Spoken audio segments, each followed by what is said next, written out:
ও Mary ইয়ার কব birthday হে। শীতের দিনে যতই ভালো পোশাক পরো, কিন্তু এই সোয়েটার মাফলার পরে পোশাকের আর পাও ঠিক করে দেখা যায় না।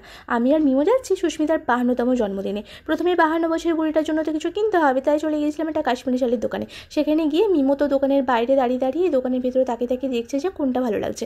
আমরা একটা স্টোল নিয়ে নিয়েছিলাম। তারপরে 52 বছরের বুড়িটার জন্য একটা ক্যাডবেরি নিয়ে আমরা ওদের বাড়ির উদ্দেশ্যে রওনা দিলাম।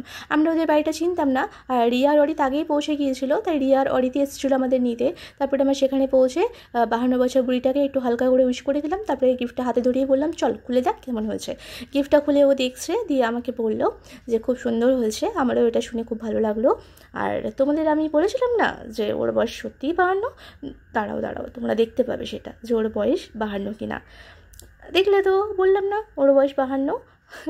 তো যাই হোক, পরে 52টাকে 25 করে নিয়ে তারপরে ওর জন্মদিনটা সেলিব্রেশন হলো। আর পাশে যে দুজন ছেলেকে দেখতে পাচ্ছ ওরা হলো ওর ননদের ছেলে, আর পাশে আর যে দুজন বাচ্চাকে দেখতে পাচ্ছ ওরা হচ্ছে ওদের বাড়িয়ালির বাচ্চা।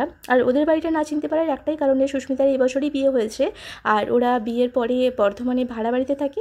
আর ওর শ্বশুরবাড়ি হচ্ছে গ্রামে, তো সেখানে ওরা থাকে না, মানে এখানে হচ্ছে ওরা কাজের সূত্রে থাকে, তাই ওদের বাড়িটা আমরা চিনতে পারছিলাম না।